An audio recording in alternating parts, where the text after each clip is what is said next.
All right, welcome to the Harmony Channel. Jason Whitlock, going to get you into your Friday with a provocative conversation between myself and TJ Moe.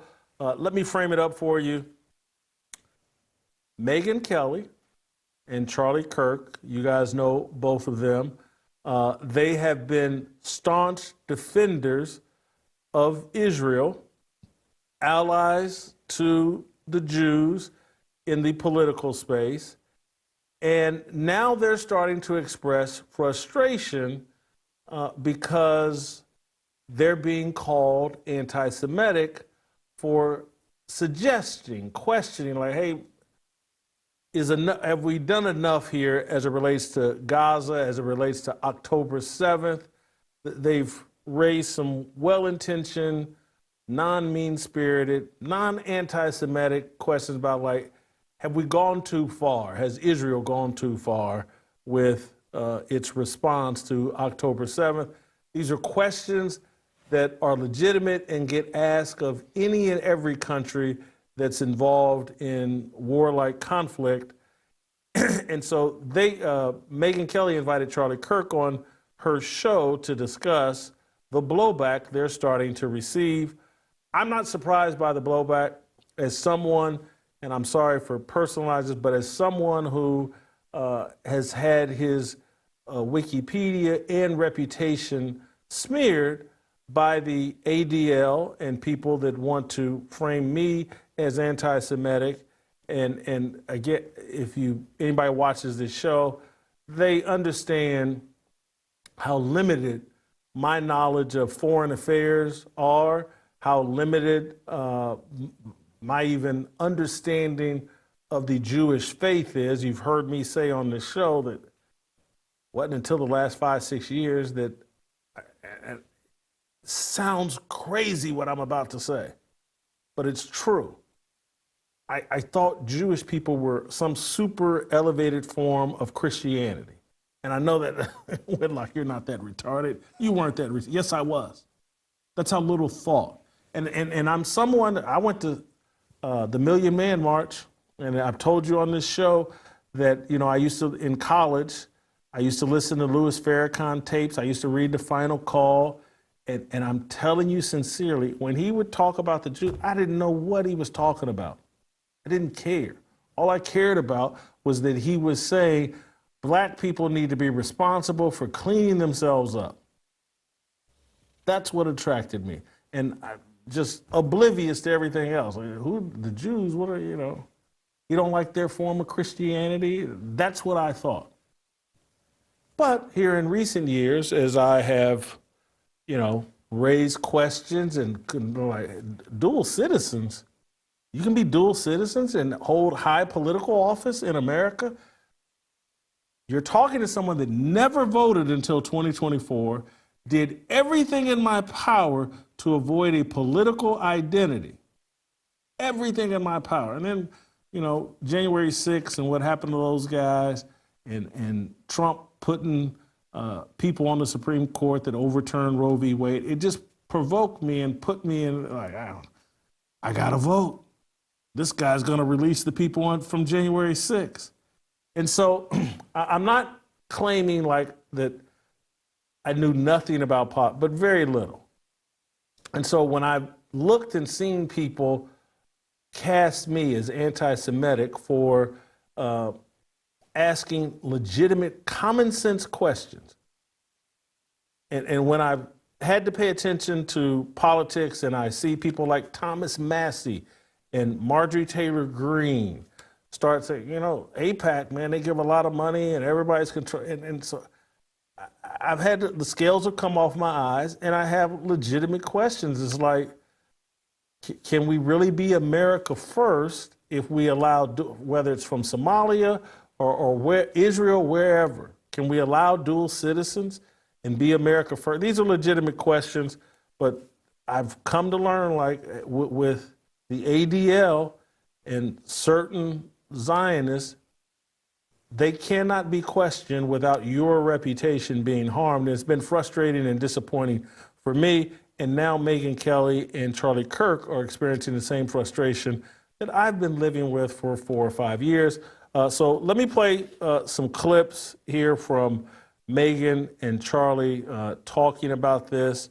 Let's start with SOT number 9, where I think Megyn Kelly does most of the talking. Let's play that clip. My contention here is that some in the pro-Israel camp are so knee-jerk about calling you anti-Semitic or getting deeply offended if you say anything that doesn't align with their narrative, that it undermines their own cause. And I have to tell you, I find it very irritating because I do feel like some of us have earned the right to have some credibility on the subject of Israel and don't want to be called those names when we have some mild pushback on some of the overreaches, whether it's, you know, whether they're winning or losing the propaganda war right now. And my contention is they've begun to lose it. And I realize it's propaganda coming at us from Hamas, but their numbers have turned. Here in America, they've turned, not so much with Republicans, a little bit with Republicans, but completely with the Democrat Party and with independents. They have shifted mightily from at least double digits highs to single digit lows now when it comes to approval. And also with respect to, you and I speculated about this at the Turning Point event, whether the possibility of Jeffrey Epstein possibly being a Mossad agent or asset or affiliated with, that's been turned around on me too, to you must be anti-Semitic. What the hell? That's such bullshit. The same people who say you can criticize Israel, that's fine, we won't call you anti-Semitic if you criticize Israel, now turn around immediately and say you're anti-Semitic for even raising that. I completely reject that. So that's Megyn Kelly expressing her frustration. Here's Charlie Kirk expressing some of his. Let's play SOT number 10. Megyn, I think I have a bulletproof resume showing my defense of Israel, both on campus, on social media, to great, you know, let's just say mockery and scorn at times, because I believe it, right? I believe in the scriptural land rights given to Israel. I believe in fulfillment of prophecy. And again, I'm not a theologian, but I'm a Christian. My life was changed in Israel. The spiritual energy is so amazing there. I want them to win. I've said that repeatedly. Same. And however, Megyn, you're hitting on something very potent and important. Now, let me first say, I don't want to judge an entire group because there's been many people in the pro-Israel world that have been very sweet, very kind, very nuanced, very Charlie, you know, you were with us. You don't have to agree all the time. However, and I will say this, the behavior by a lot, both privately and publicly, are pushing people like you and me away. Not like we're going to be pro-Hamas, not like we're going to, but we're like, honestly, the way you are treating me is so repulsive. I have text messages, Megyn, calling me an anti-Semite. I am learning biblical Hebrew and writing a book on the Shabbat. I honor the Shabbat, literally the Jewish Sabbath. I visit Israel and fight for it. And there's another article out in the Times of Israel today. I could read it on air. I was just reading before I got on. Charlie, what are you doing? Like, why are you, what am I doing? I'm sorry. Like, let's just take a step back here. Like, I'm an American citizen. Yes, I want Israel to win. Yes, I'm a Christian. So that's Megyn Kelly and Charlie Kirk expressing frustration. It's become commonplace. I can relate to it. And I'm not surprised that they ended up here. I am a bit surprised that they would go this public with their complaints. And it speaks to a situation where you can't, and this has always been my contention, and this is what has put me at odds with Zionists, the ADL, others, that it's like, hey, if we're not going to talk about America's relationship with Israel, we're not going to be able to maintain an audience, particularly with young people. I'm going to give you an example. There are some guys I grew up with in Indianapolis, like family members to me, our parents, very close, parents in each other's weddings. And, you know, we grew up like cousins. Not going to use their name, but you know, these guys, they were great athletes, really smart guys, and now they have kids.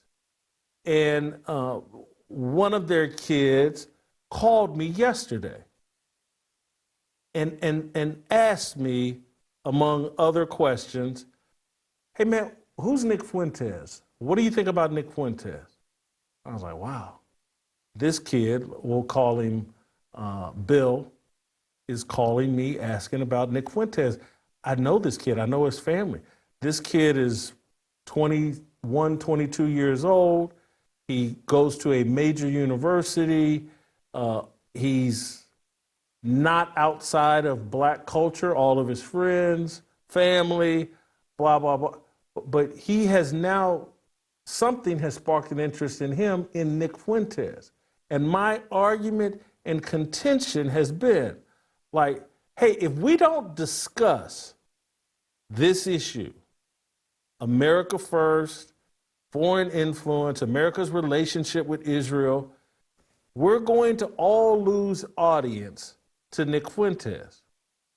And so you can say, hey, let's bury our heads and let's pretend like Nick Fuentes and the Groypers don't exist.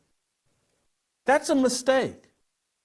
And so people needed to be people that many of you would consider more responsible than Nick Fuentes needed to be having this discussion 5 years ago, 10 years ago, because you've created room and space for Nick Fuentes and the Groypers to take all of this audience and to capture the imagination of young people. And when I see it with a young person who I know his family, I know his whole upbringing, I was involved with supporting his athletic career. This is a great kid.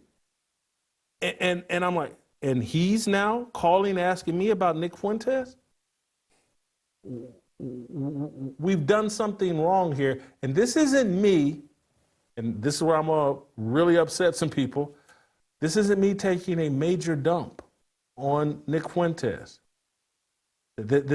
I've had my disagreements with Nick Fuentes. I've spelled them out over X. I've talked a little bit about it on this show. I have virtually no tolerance for people that claim a Christian faith but don't point people to Jesus Christ. That's my problem. That raises a red flag for me, and I've spelled that out about Nick Fuentes. But just got to keep it real. I watched the video the other day, the Cartier family, these three young black guys that have a popular YouTube channel. They put out a whole video that's got maybe 500,000 views of them responding, dissecting things that Nick Fuentes has said about race. These are three young black guys, popular podcast. They're just like the family member that I'm referencing back in Indianapolis, young guys that they're engaging with Nick Fuentes' content, and they're not offended. They're not running around, oh, he's a white supremacist, and everything he says is wrong. And so for those of you that, and again, you understand my problem with Nick Fuentes. Claims a Christian faith, does very little promoting of salvation and Christianity. He's become tribal. I don't like tribalism. I don't like we got a black-white problem. We have a spiritual problem. We have a good versus evil problem. There is a demographic of black people that, seem to have come under Marxist, communist, tribalism, demonic thought, and think that their whole culture is profanity and degeneracy and criminality. And I speak against all of that on this show virtually every single day. And that's why, because I'm black, if you haven't noticed, and that's why I feel like, hey, there's no standard I'm going to hold any other group to that I'm not willing to hold my alleged group to. And so, and again, I'm not into being black. I'm into being Christian. But I'm part of the black group, and I get killed for constantly pointing out the demonic nature of black black culture. I get killed for it. And if I want to and feel like, hey man, I gotta talk about this black demonic culture that is mostly hip hop, I'm going to talk about who's running the hip hop music industry.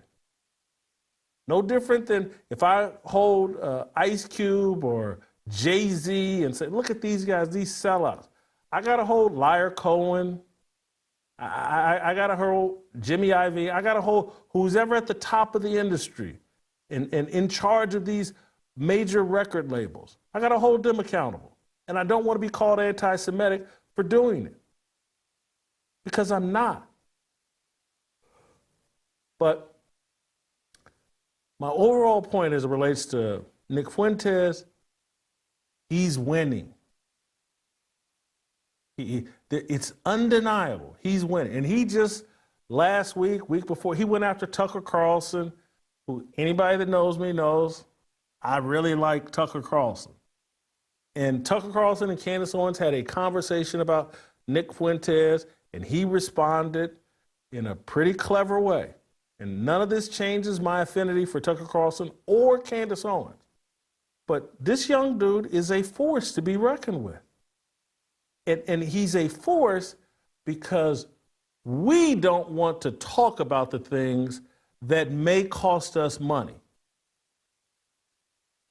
That's the reality. Because there is a price, a financial price to be paid when they label you an anti-Semite.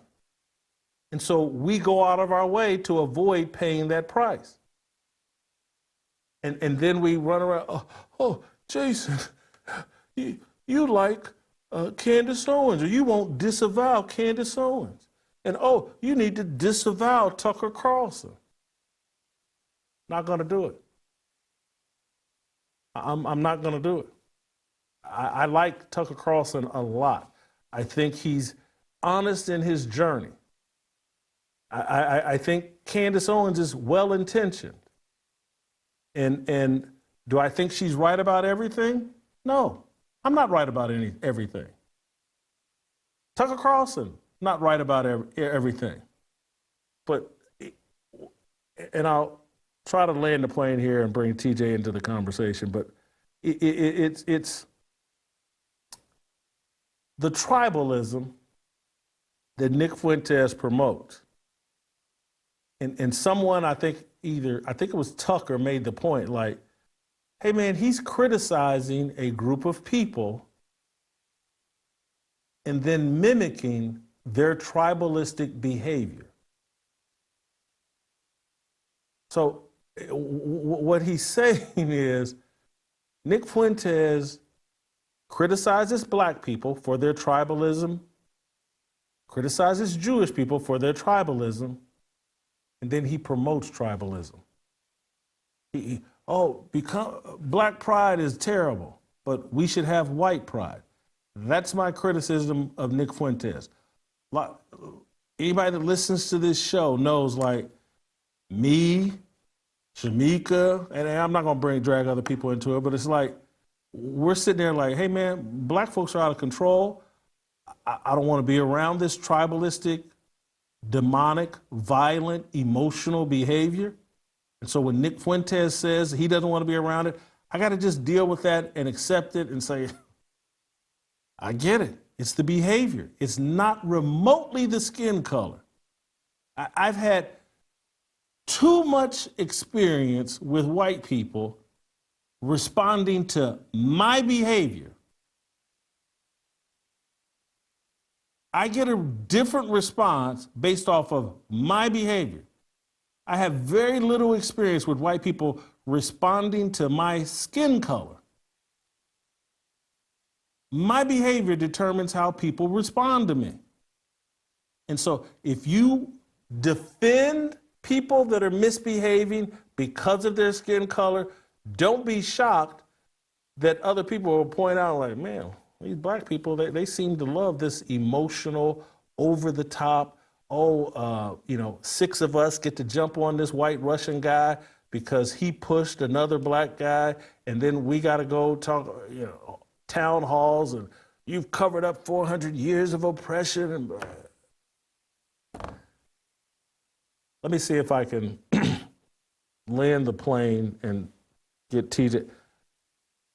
Our fear of being financially canceled has created space for Nick Fuentes to frame himself as, hey, I got financially canceled because I'm the only one willing to speak these uncomfortable truths. And so everybody follow me. And he's promoting a tribalism and a level of, or a pride. Again, I'm against all pride, but I'm certainly this race pride and all that other stuff. We've created this opportunity for him, and I'm encouraged that there seems to be some recognition of that from people like Megyn Kelly and Charlie Kirk to have this kind of public conversation. TJ, I've rambled here for 20 minutes. I was planning on speaking for 5 minutes. Anyway, your reaction to any of that? Well, it's interesting that I don't know which one you put 20 minutes worth of things to respond to. So, Whatever you want. The Charlie and Megyn thing is really interesting. We'll get to the Nick part in a second. But for Charlie, who my view of Charlie Kirk, and I think anybody who's spent any amount of time watching Charlie, is he really doesn't want to feud with anybody on the right. That's sort of his thing. Can you name a feud? Can anybody name a feud that Charlie Kirk has ever had with anybody on the right? I don't think so. I think his philosophy is he thinks the left is actually trying to destroy America, and while we have many of our own problems on the right, at least we have a general idea of a hope for the future. We're not a bunch of nihilistic atheists, and so we'll deal with our problems in a little while. For him to be, he's obviously talking about the people on the right here, because the people on the left all hate Israel, right? So he's aiming his gun sort of for the first time, or maybe I should say it this way. He is pointing out for the first time that there are people on the right that could actually get him not quite to change his position, but he tiptoed up to that line. He didn't quite say, hey, I'll turn on Israel. Like, obviously, he's not going to go support Palestine tomorrow. He made that clear. But, like, the outspoken pro-Israel Charlie Kirk that we see on every college campus, and that he's trying to wrestle these kids back, because on the college campuses, even the kids on the right, as you pointed out, are all saying, this Israel thing's weird. And Charlie goes to campus and he's like, guys, it's not weird. There's some biblical stuff to it. Whether you agree with it or not, like, this is actually what he does. You can follow stuff. The Israel thing is a big topic of conversation at all the Charlie Kirk events. And he's basically saying, guys, I'm your best ally. Proceed with caution, because the only people talking to these kids, keeping them from leaving you, is me. And that's what he's saying on Megyn Kelly. And Megyn experiencing it probably in a different way, because as Charlie's pointed out at different times, Charlie's audience is pretty much young men, okay? Who's speaking to the young women? Megyn Kelly's one of them. So that's two very powerful forces on the right speaking to young men and young women, both saying, I'm trying to help you out here, but you're doing me no favors and you're about to lose me as an ally. And you're costing me influence. And this is where Nick Fuentes fits into this, is whether anybody likes it or not, this young dude has a lot of influence. Mm-hmm. And it's the standards that Megyn Kelly and Charlie Kirk, I would include myself and others, are being held to, is costing us audience. And this isn't Charlie saying, hey man, I got to protect my money, but hey, if it's my job to disciple and try to educate young men in particular on a worldview that's healthy for America, and they're all talking about this particular issue, and I'm not allowed to talk about it in a way that is respectful of them. I'm just telling you, it's like when Bill called me yesterday. It's like, oh, here we go. And I'm sitting there shocked. I was like, Bill is calling asking? And then he's asking me about the Schofield Bible. He's asking me about the Federal Reserve. Mm-hmm. And it's like, this is what, and then he's sending me follow-ups all throughout the day yesterday, I just watched this, I just read this, this is the stereotypical smart black kid from a good family. And this is where he's having these discussions with his friends, family members. And when I see the Cartier family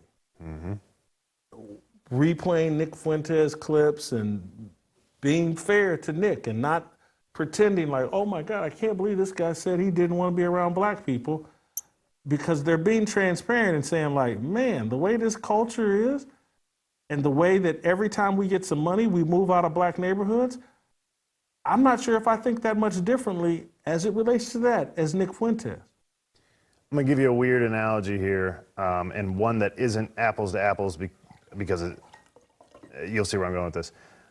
Nick Fuentes is to the Israel conversation what Bernie Sanders is to the left. Bernie's entire job, it's never to be the leader of the party. His entire job is to pull people further to the left. That's it. He's relevant amongst his group of Bernie Sanders, I forget what they called him when he ran for president. And they actually stole the presidency. Bernie Bros? Bernie Bros, yeah. They actually stole the nomination from him twice, okay? So stuff has been rigged against him. You could argue in a similar way that it has been rigged against Nick Fuentes. But the entire job is for him to get up on there on the stage and say, should we have health care for illegals? And Bernie's the first guy to raise his hand, so then everybody else looks around and I can't do that. And everybody and just pull him that way. That is the effect that Nick Fuentes is having right now on the conversation.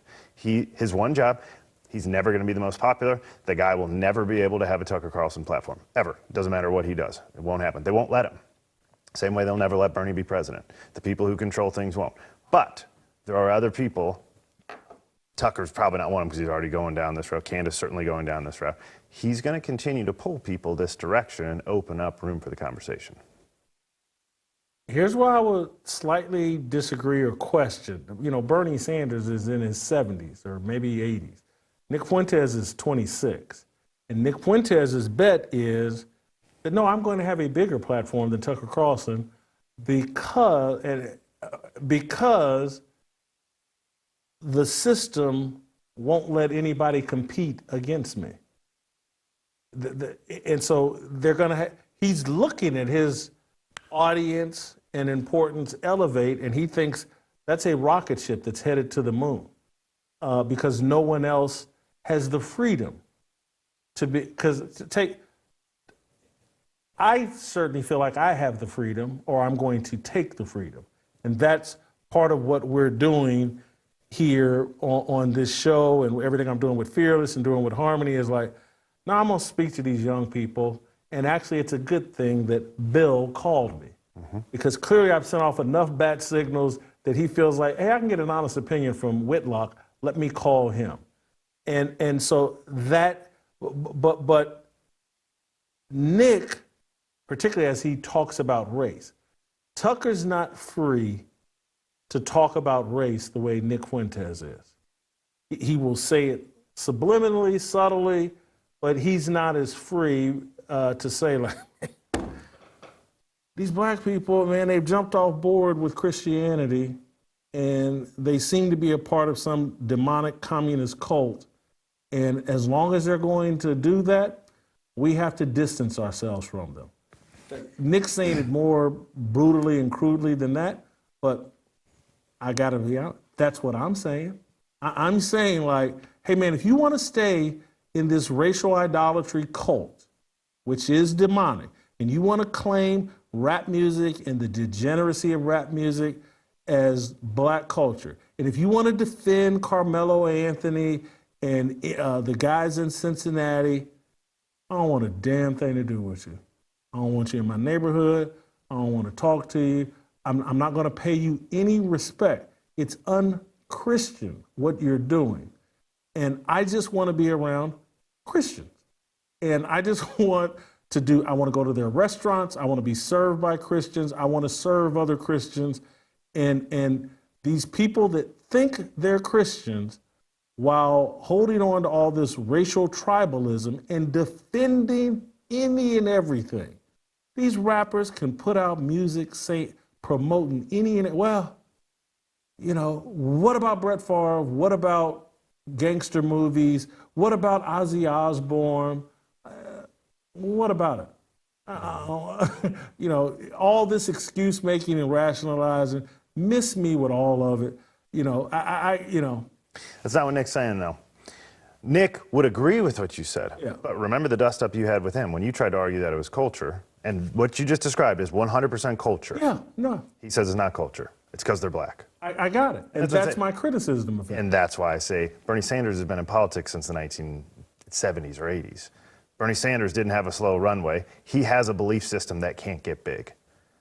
He has a job that pulls people over. I think Nick's the same way. I think I'm watching in real time as Nick's brand of thinking does get big. In this very specific thing, I think you're correct.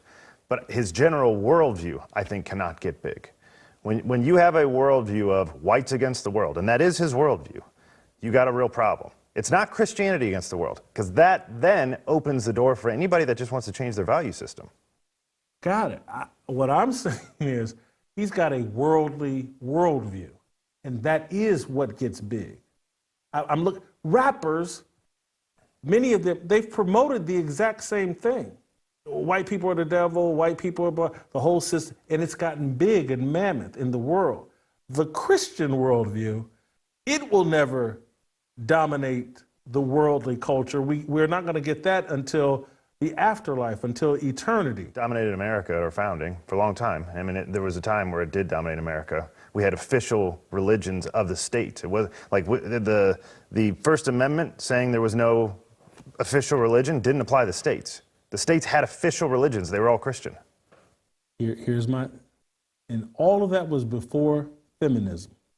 Sure. And so now that we've had feminism and women think that they have just as much say-so as men, and how dare anybody question anything a woman does, you know, getting that toothpaste back in the bottle, you know, it's what we should be striving for, but I just don't see it happening. You know, I do think there's a lot of growth for his worldview. It's dangerous, but I think there's a lot of growth. There's a lot of growth, in my opinion, and what you're experiencing and what I think you're seeing and feeling as it relates to the Israel conversation. And then when struggling to think of an example, but when I first got into politics, I listened to Ben Shapiro a lot. He was like my gateway drug into understanding politics at a deeper level. Like, there are very specific things that I would listen to him about. And then there are a lot of things I really don't want to hear Ben Shapiro talk about. That is still true today. And so Nick may get people very interested in this Israel conversation. He may be right on a lot of it. He may be wrong on a lot of it. I haven't listened to him enough to know all the different parts. But at least he's opening the conversation. That the Overton window is seriously opening because of Nick Fuentes. But then when you hear him start talking about these other things, his influence does not necessarily continue on down that path. And I think that's going to be his problem. I hope it's his problem, but the promotion of tribalism it's as popular as it's ever been in my 58 years of life. And it seems to be on a trajectory where half of all white people hate themselves. That's why they're leftists. Black people at least don't think they hate themselves. Now the behavior... No, they hate themselves, but I hear you. Yes, they don't think they hate themselves, right? They believe they're all pro-black. White people actually hate themselves, half of them. And it's the craziest thing to watch. But it's like, these are the people kissing the feet of black people in 2020. They truly believe that because people who lived 200 years ago and did things that had nothing to do with them and nothing to do with the people going on today, zero, they need to kiss the feet and actually worship these people. They are self-loathing individuals because of their skin color. It's going to be very hard to get those people, again, that's 50% of all white people, to come around and support. You know the real problem? It's these black people, and it's not their values, it's actually just their skin color.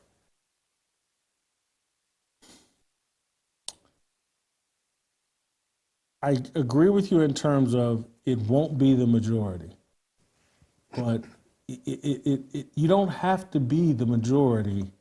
You just have to be a unified group to have the most influence. I think the Zionists are proving that to be true. They're not the majority, but they've had the most influence over American foreign policy now for 80 years. And our worldview for the last 100 years. And so that's where I think Nick Fuentes is headed. And I think Charlie Kirk can smell it, Megyn Kelly can smell it, I can smell it, other people that I talk to can smell it. And they're having a knockdown, drag out argument, fight behind the scenes of like, hey man, we got to be allowed to discuss certain things, and we have to be allowed to second guess Benjamin Netanyahu and the government of Israel, and potentially where I hope it goes is like, we have to end dual citizenship for our politicians. Our lawmakers, whether from Somalia or Israel or Guatemala, shouldn't be able to have dual citizenship. How about for all Americans? I'd be for that. If you want to be an American, just be one, and you have to renounce your citizenship for everything. I'm for that. If everybody in the entire world wants to come here, why should you also be a citizen of Ireland? Why should you be a citizen of England, Israel? I don't believe in dual citizenship. You're either a citizen here or you're not. I don't get it. I'm not even sure if I was going to play some of Nick Fuentes going after Tucker Carlson and Candace Owens, but I'm not sure if I need to. It was very clever. I don't know if you need to do it, but like he hit Tucker the best I've seen anybody hit Tucker. I actually do believe, I mean, his point, I don't know if you're going to play, but his general point of like Tucker hit him for being the guy who lives in his mom's basement, and he's like, hold on, everyman. You're supposed to be the guy. Yeah, let's be fair. Let's play some of his clips. Let's play SOT 14, I believe. Yeah, let's play SOT 14. And look, needless to say, it was like a nuclear bomb. They fucked up. And now you see why none of the A-list conservative E-celebrities will never debate me. Now you see why they won't even say my name. Candace Owens tried to set me up on this hit piece behind her paywall, and it backfires. She runs to Tucker Carlson to cry about it, and she thinks the cavalry is coming in to bail her out. They talk about me for all of 6 minutes, 10 minutes tops. They talked about me for 10 minutes. And people are now saying Tucker's reputation is perhaps irreversibly damaged by my response stream on Friday. And I've gotten dozens of DMs from people unsubscribing from Tucker Carlson Network, people saying I was a fan, but now I have serious doubts about him. I like Tucker, but the case was persuasive. Look at what I did with a 10-minute rebuttal. And it was a sneak attack. On their platform, I'm not in the room. They're throwing my name around. Their 10-minute sneak attack and my 3-hour rebuttal was not like a nuclear bomb. And people say, why doesn't Charlie Kirk debate him? If I could do that with 10 minutes of a name drop, what do you think is going to happen in a debate? What do you think happens when me and Jordan Peterson, me and Charlie Kirk, me and Ben Shapiro, me and Tucker Carlson, what happens when we sit down for a 2-hour debate? It's going to be like Bane. It's going to be like The Dark Knight Rises. Someone's back is getting broken. They are getting hoisted up over my head, and I'm dropping them on my knee, and their back is getting broken, and all of Gotham will fall to the Groypers. And I think you understand. I've said that for many years, but I think you saw on Friday, that was the definitive proof, beyond any shadow of a doubt, that that is exactly what would happen. I know that's not the clip you were referencing. Yep. I knew that beforehand. Okay. These are clips that I asked for beforehand that speak to his influence and his confidence and arrogance. And I called for the clip because I want to say, and I could say this to these guys privately, but I'll say it publicly, and I'll say this for Charlie Kirk, I'll say it for Megyn Kelly, Tucker, Candace, debating Nick Fuentes on his grounds, what he just laid out there. It's a mistake. This is a spiritual conflict. Having a discussion with Nick Fuentes, like, are you really a Christian? Do you believe in eternal salvation? Do you believe we're just here for a short period of time and that the real victory is in eternal salvation through Jesus Christ? That's what you claim. And you're selling your followers that part of your package is this eternal salvation. And I'm going to walk you through how you're in contradiction of that.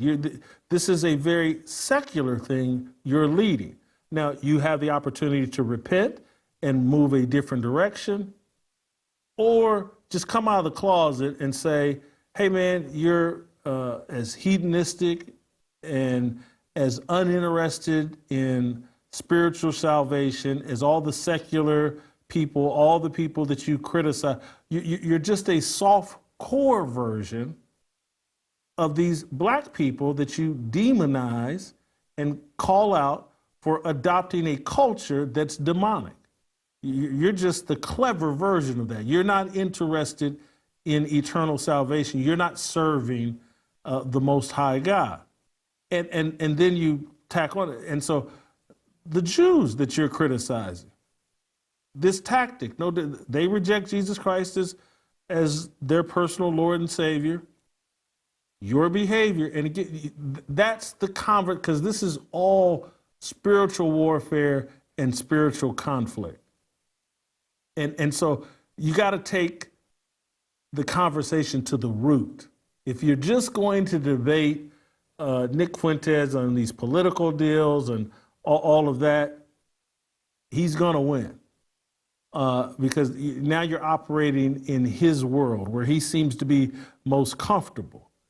You got to move him to something larger and what the real root of all this is.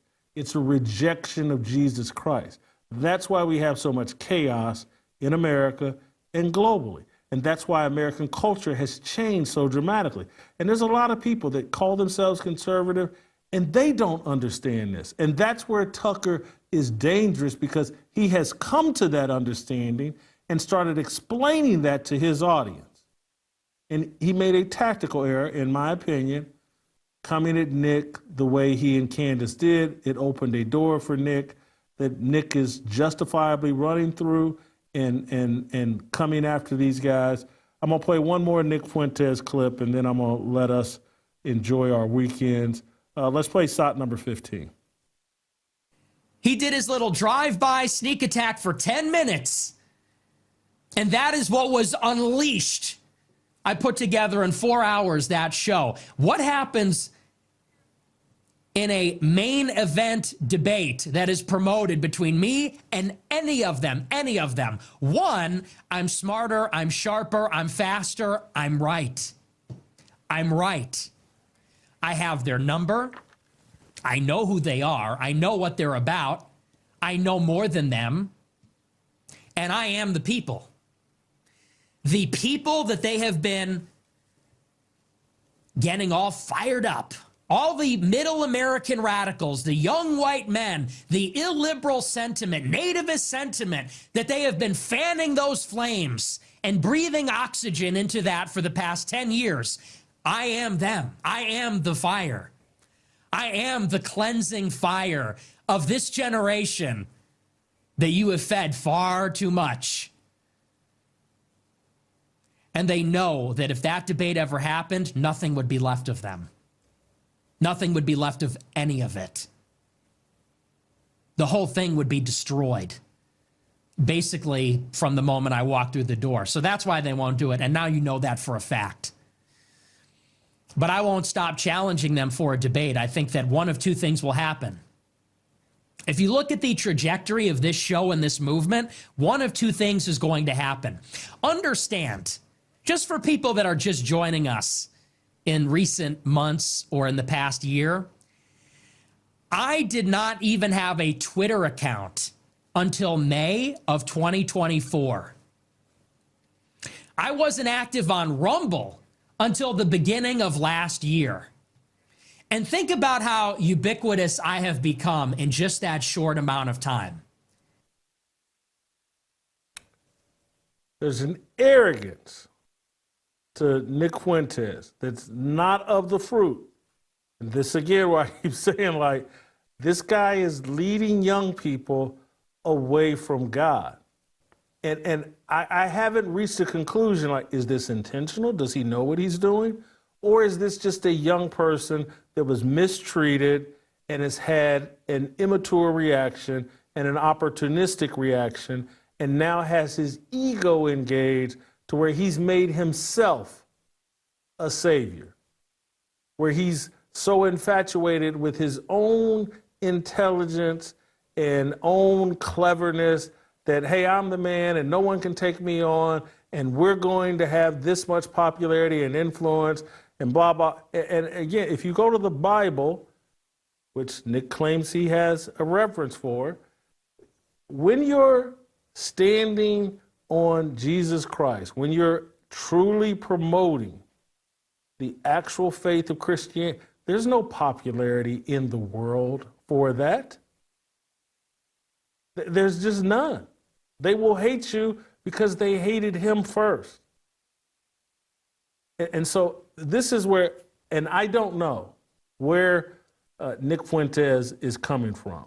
If he may just be hurt and responding irrationally, and he may be using the talents that he's been blessed with the wrong way. He hasn't figured out, like, hey man, the devil has rewards too.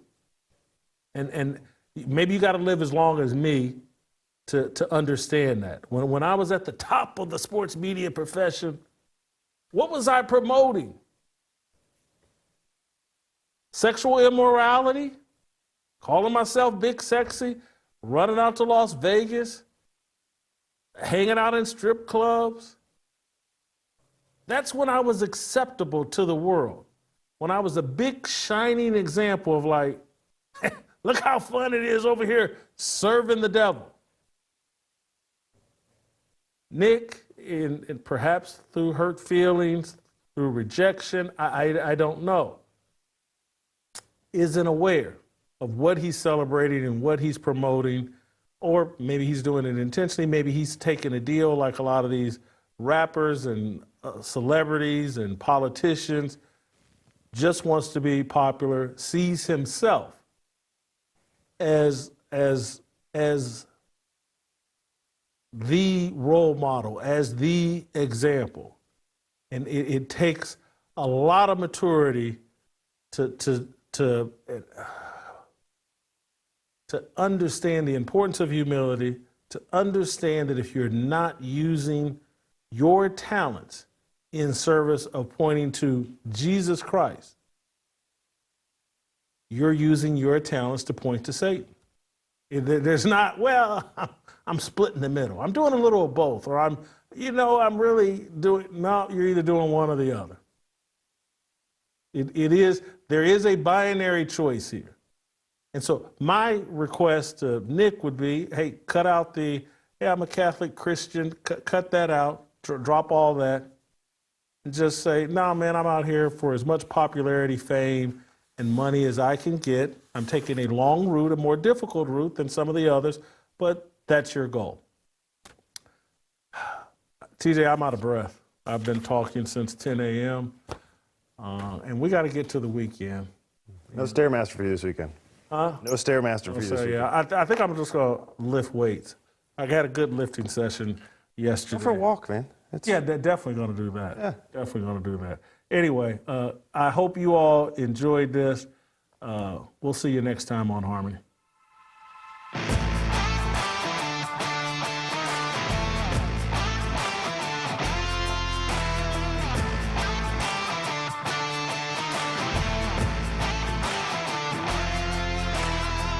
How did we end up so divided?